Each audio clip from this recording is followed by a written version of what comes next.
Hello everyone, welcome back to Disha classes. उम्मीद करती हूँ मेरी मार्केटिंग मैनेजमेंट की सीरीज़ फिलिप कोटलर की बुक से आपको पसंद आ रही होगी। ये सीरीज़ आपको किसी न किसी एग्ज़ाम की प्रिपरेशन में या आपके बिजनेस को ग्रो करने में ज़रूर हेल्पफुल होगी। स्टार्ट करते हैं आज का टॉपिक। आज हम डिस्कस करेंगे फिलिप कोटलर की बुक का चैप्टर नंबर 20 पार्ट 15। इस चैप्टर के अलावा फिलिप कोटलर की बुक के 9 चैप्टर्स हम डिटेल में डिस्कस कर चुके हैं। आप मेरी मार्केटिंग की प्लेलिस्ट में जाके उन्हें देख सकते हैं। उसका लिंक मैं आपको वीडियो के एंड में प्रोवाइड करवा दूंगी। चैप्टर नंबर 20 हमारा है मैनेजिंग पर्सनल कम्युनिकेशंस। अगर हम पर्सनल कम्युनिकेशन मेथड्स की बात करें तो फिलिप कोटलर की बुक में 2 मेथड्स दे रखे हैं। फर्स्ट है direct and database marketing, second है पर्सनल सेलिंग। इन दोनों ही मेथड्स को कैसे मैनेज किया जाता है, कैसे डिज़ाइन किया जाता है, ये हम डिटेल में डिस्कस कर रहे हैं चैप्टर नंबर 20 में। हमने स्टार्ट कर रखा है first method direct and database marketing. Direct and database marketing क्या होता है, कैसे companies direct and database marketing कर सकती है, ये हम पिछली वीडियोज़ में कवर कर चुके हैं। और इससे जो लास्ट वीडियो थी, लास्ट वीडियो में हमने कवर किया था कि कहाँ कहाँ कंपनीज अपने कस्टमर डाटाबेस को यूज़ कर सकती है, क्या क्या यूजेस हैं कस्टमर डाटाबेसेस के, या क्या क्या अपसाइड है, एडवांटेजेस हैं डाटाबेस के। आज की वीडियो में हम डिस्कस करेंगे the down side of database marketing.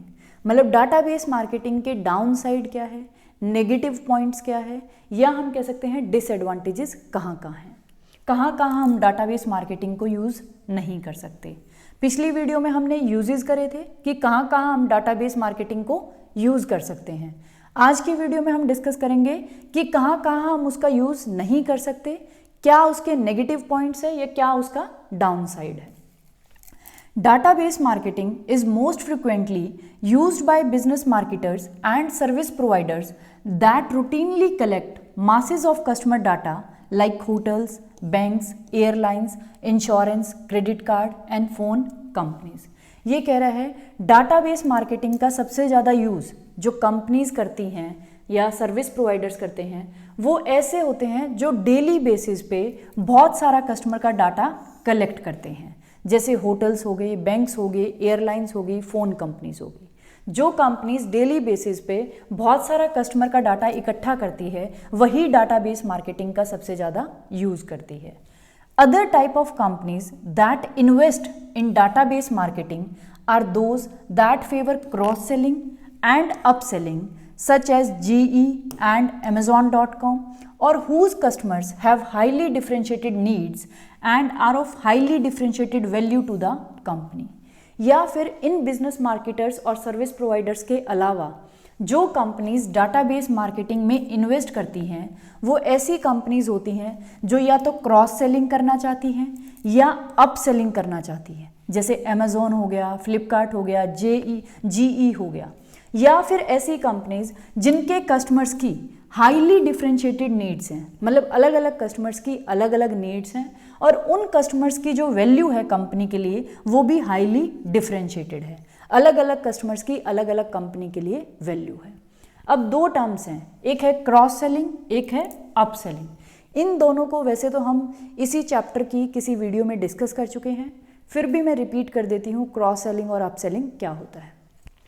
Cross selling का मतलब है कि जब भी आप कोई प्रोडक्ट लेने जाते हैं तो जो कंपनी है या मार्केटर है वो ट्राई करता है कि भी उससे रिलेटेड आइटम भी वो आपको सेल कर दे। जैसे फॉर एग्जांपल आप अमेज़ॉन पे कोई भी चीज़ परचेज़ करने जाते हैं या फ्लिपकार्ट है, हमारा जितनी भी ऑनलाइन कंपनीज़ हैं जो डाटाबेस में इन्वेस्ट करती हैं, जो क्रॉस सेलिंग या अप सेलिंग करना चाहती हैं। तो हम एग्जांपल ले लेते हैं अमेज़ॉन का।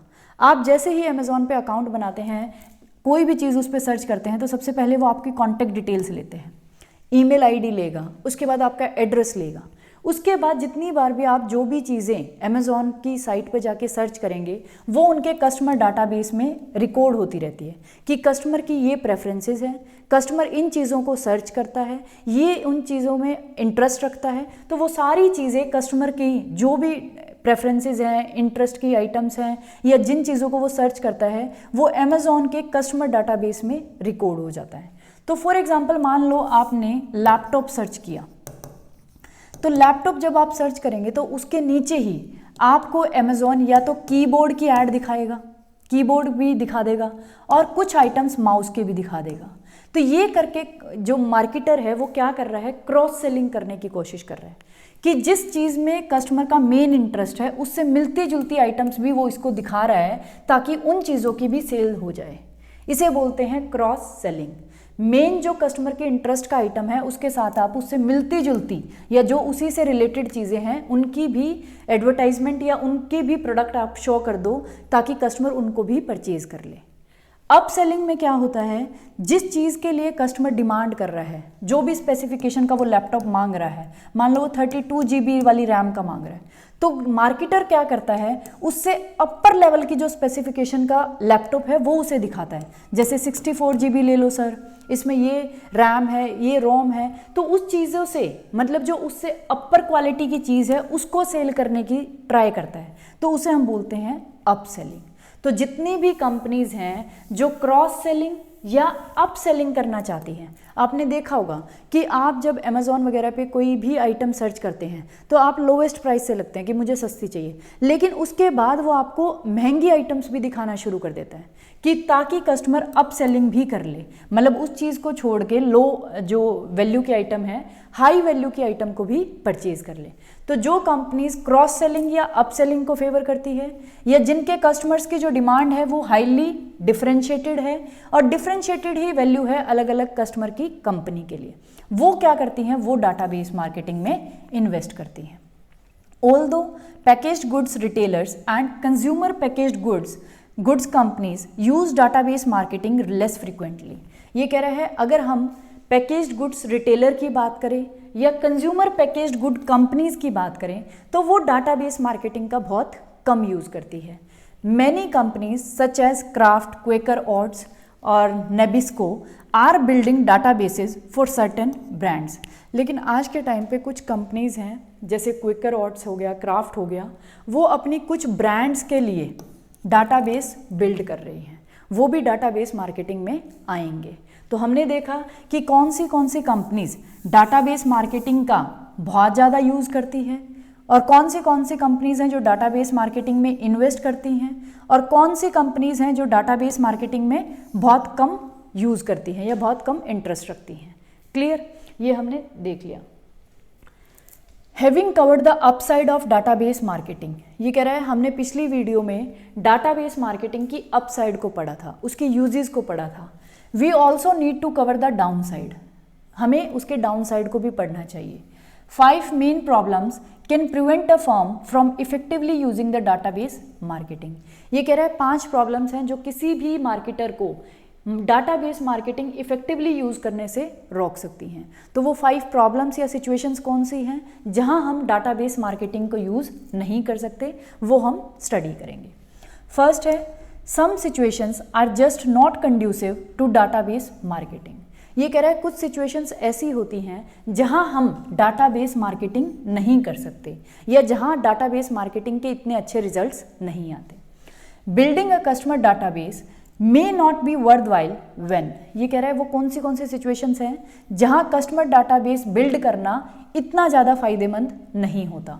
The product is a once in a lifetime purchase, ये कह रहा है या तो आपका प्रोडक्ट ऐसा है जो कस्टमर अपनी पूरी लाइफ टाइम में सिर्फ एक ही बार परचेज करता है, तो क्या वहाँ कस्टमर का इन्फॉर्मेशन या डाटाबेस बिल्ड करने का कोई फ़ायदा है, क्योंकि कस्टमर ने वो प्रोडक्ट दोबारा कभी परचेज ही नहीं करना।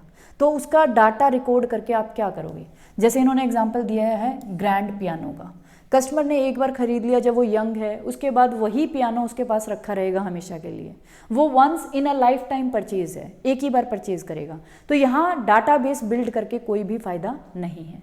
सेकंड है, customer show little loyalty to a brand, या फिर आपका प्रोडक्ट या सर्विस ऐसा है जिसके लिए कस्टमर बहुत कम लॉयल्टी दिखाता है। मान लो कैंडी है, कोई टॉफ़ी है, उसके लिए क्या कभी कस्टमर को देखा है कि वो एक ही ब्रांड का परचेज कर रहा हो, किसी भी ब्रांड की वो टॉफ़ी उठा लेता है। तो जहाँ कस्टमर की लॉयल्टी बहुत कम है, तो क्या हम इतना ज़्यादा पैसा इन्वेस्ट करके कस्टमर का डाटाबेस क्रिएट करें? जब कस्टमर की लॉयल्टी नहीं है तो वहाँ कस्टमर डाटाबेस क्रिएट करने का या बिल्ड करने का कोई भी फ़ायदा नहीं है। The unit sale is very small जैसे एक candy bar, so customer lifetime value is low. या फिर जो यूनिट सेल आप कर रहे हैं, आपका जो कस्टमर परचेज कर रहा है वो बहुत स्मॉल है, जैसे टॉफ़ी अगर वो आपसे परचेज कर रहा है तो जो कस्टमर की लाइफ टाइम वैल्यू है आपकी कंपनी के लिए वो कैसी होगी, लो। कितने रुपए की वो टॉफ़ी आपसे खरीद लेगा पूरे लाइफ टाइम में भी, क्योंकि उसकी यूनिट वैल्यू ही क्या है सेल की, बहुत छोटी। तो वहाँ भी कस्टमर का डाटाबेस बिल्ड करने की कोई ज़रूरत नहीं है। The cost of gathering information is too high, या फिर कस्टमर की इन्फॉर्मेशन को गैदर करने की जो कॉस्ट है वो बहुत ज़्यादा है, तो वहाँ भी हम डाटाबेस मार्केटिंग का यूज़ नहीं करेंगे या नहीं कर सकते। फिफ्थ है there is no direct contact between the seller and ultimate buyer, या फिर जहाँ सेलर और अल्टीमेट बायर के बीच में कोई भी डायरेक्ट कांटेक्ट नहीं है कि वो उसकी इंफॉर्मेशन या डाटाबेस को कलेक्ट कर सके, तो वहाँ भी हम डाटाबेस मार्केटिंग नहीं कर सकते। तो ये 5 सिचुएशंस हमने देखी जहाँ डाटाबेस मार्केटिंग नहीं कर सकते या वहाँ उतना वैल्यू उसकी नहीं है कि अगर हम कस्टमर का डाटाबेस इकट्ठा करके और डाटाबेस मार्केटिंग करें तो वो हमें इतने अच्छे रिजल्ट्स देगी। सेकेंड है building and maintaining a customer database require a large investment. दूसरा जो डाउन साइड है डाटाबेस मार्केटिंग का कि क्यों कंपनीज डाटाबेस मार्केटिंग में इन्वेस्ट नहीं करती, वो है उसकी इन्वेस्टमेंट। कस्टमर का पहले तो डाटाबेस बिल्ड करना और उसको मेंटेन करके रखना, क्योंकि जो आपका कस्टमर का डाटाबेस है या इन्फॉर्मेशन है वो एक तो लेटेस्ट होनी चाहिए, मतलब करंट की इन्फॉर्मेशन उसमें होनी चाहिए, और इसीलिए कहा है कि भी कस्टमर के डाटाबेस को पहले तो बिल्ड करना और फिर उस कस्टमर डाटाबेस को मेंटेन करके रखना कि भी वो करंट हो। उसके लिए कंपनीज को लार्ज इन्वेस्टमेंट करनी पड़ती है। तो ये भी क्या है, एक डाउन साइड है डाटाबेस मार्केटिंग की। Computer hardware, database software, analytical programs, communication links and skilled staff can be costly. ये कह रहा है कस्टमर की डाटाबेस को बिल्ड करने के लिए और उसको मेंटेन करने के लिए कंपनीज को एक तो कंप्यूटर हार्डवेयर चाहिए, फिर डाटाबेस सॉफ्टवेयर चाहिए जहाँ डाटा रिकॉर्ड किया जाएगा, फिर उसको एनालाइज करने के लिए एनालिटिकल प्रोग्राम चाहिए, कम्युनिकेशन लिंक्स चाहिए जिनके थ्रू हम डाटा इकट्ठा करेंगे, और स्किल्ड स्टाफ चाहिए। और ये सारी चीज़ें क्या हैं कंपनी के लिए कॉस्टली, ये बहुत ज़्यादा कॉस्टली हैं। तो भी हम कह सकते हैं कि भी डाटाबेस मार्केटिंग का एक डाउन साइड है या क्यों कंपनीज उसमें इन्वेस्ट नहीं करती। It's difficult to collect the right data specially to capture all the occasions of company interaction with individual customers. ये कह रहे हैं ये बहुत डिफ़िकल्ट है कि भी हम राइट डाटा को कलेक्ट कर पाएँ, और ये तो उससे भी ज़्यादा स्पेशली इस चीज़ को कैप्चर करना कि भी जो इंडिविजुअल कस्टमर है उसके हमारी कंपनी के साथ जितने भी ओकेजन्स पे इंटरेक्शंस हैं उनको कैप्चर करना तो स्पेशली बहुत डिफ़िकल्ट है। मतलब एक कस्टमर आपकी कंपनी के साथ एक साल में ये लगा के चलो कि भी कितनी बार इंटरेक्ट करता होगा, और उन सभी इंटरेक्शंस को हर एक ओकेजन पे कैप्चर करना कि जब जब कस्टमर हमारे साथ इंटरेक्ट कर रहा है उसका क्या ओकेजन है, क्या इन्फॉर्मेशन है, उन सभी चीज़ों को कैप्चर करना तो स्पेशली बहुत डिफ़िकल्ट है।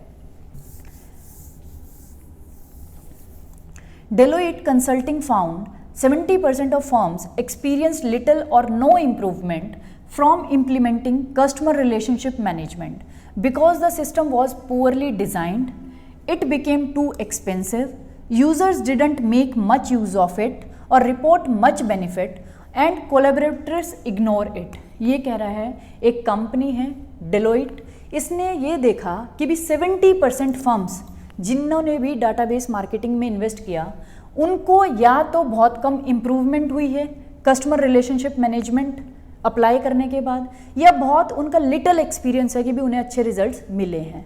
क्यों? या तो उनका जो सिस्टम है वो पुअरली डिज़ाइन था, या फिर इट बिकेम टू एक्सपेंसिव, या वो सिस्टम बनाने में डाटाबेस मार्केटिंग के लिए वो सिस्टम डिज़ाइन करने में वो बहुत एक्सपेंसिव हो गया, या जितने भी यूज़र्स थे जो उनके एम्प्लॉयज़ थे जिनको वो डाटाबेस यूज़ करना था, users didn't make much use of it, उन्होंने उसका ज़्यादा यूज़ नहीं किया और ना ही उससे कोई भी ज़्यादा बेनिफिट उठाया। एंड कोलैबोरेटर्स इग्नोर इट, या फिर जिनके साथ भी आप कोलैबोरेट करने की सोचते थे उन्होंने उस डाटाबेस को इग्नोर किया। तो इससे हमने देखा कि भी बहुत सारी फर्म्स ऐसी हैं जिनको कस्टमर रिलेशनशिप मैनेजमेंट से इतना ज़्यादा बेनिफिट या इतना ज़्यादा इम्प्रूवमेंट नहीं हुआ, क्योंकि या तो उनका सिस्टम ही गलत था डाटाबेस का, या फिर वो बहुत एक्सपेंसिव पड़ा उन्हें, या फिर जो सेल्समैन या यूज़र्स थे जिनको उसका यूज़ करना था उन्होंने उसका यूज़ ही नहीं किया और उससे इतना ज़्यादा बेनिफिट नहीं लिया। Sometimes companies mistakenly concentrate on customer contact processes without making corresponding changes in internal structure and systems। ये कह रहा है और कई बार कंपनीज ने गलती से कस्टमर के कॉन्टैक्ट प्रोसेस पे ज़्यादा कंसंट्रेट कर दिया और अपने जो उनके इंटरनल स्ट्रक्चर और सिस्टम्स थे उन पे इतना ध्यान नहीं दिया।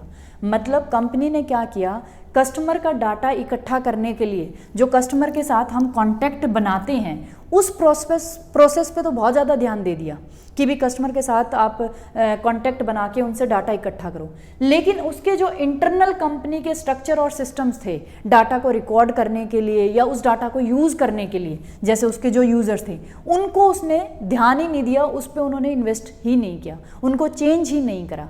जब तक आपने मान लो डाटा तो इकट्ठा कर लिया लेकिन आपका इंटरनल स्ट्रक्चर या सिस्टम नहीं है, आपके पास एनालाइज करने के लिए एनालिटिकल प्रोग्राम ही नहीं है, तो डाटा जो आपने इकट्ठा किया है क्या वो यूज़फुल है जब आप उसको एनालाइज करके कोई रिजल्ट्स ही नहीं निकाल सकते।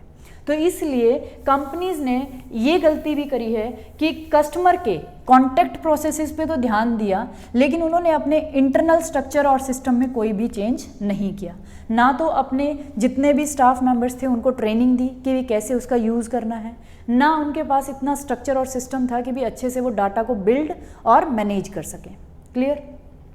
तो ये 2 पॉइंट्स थे, 3 पॉइंट्स और रह गए जहां हम ये देख सकते हैं कि भी डाटाबेस मार्केटिंग इतनी यूज़फुल नहीं है या डाटाबेस मार्केटिंग का क्या डाउन साइड है।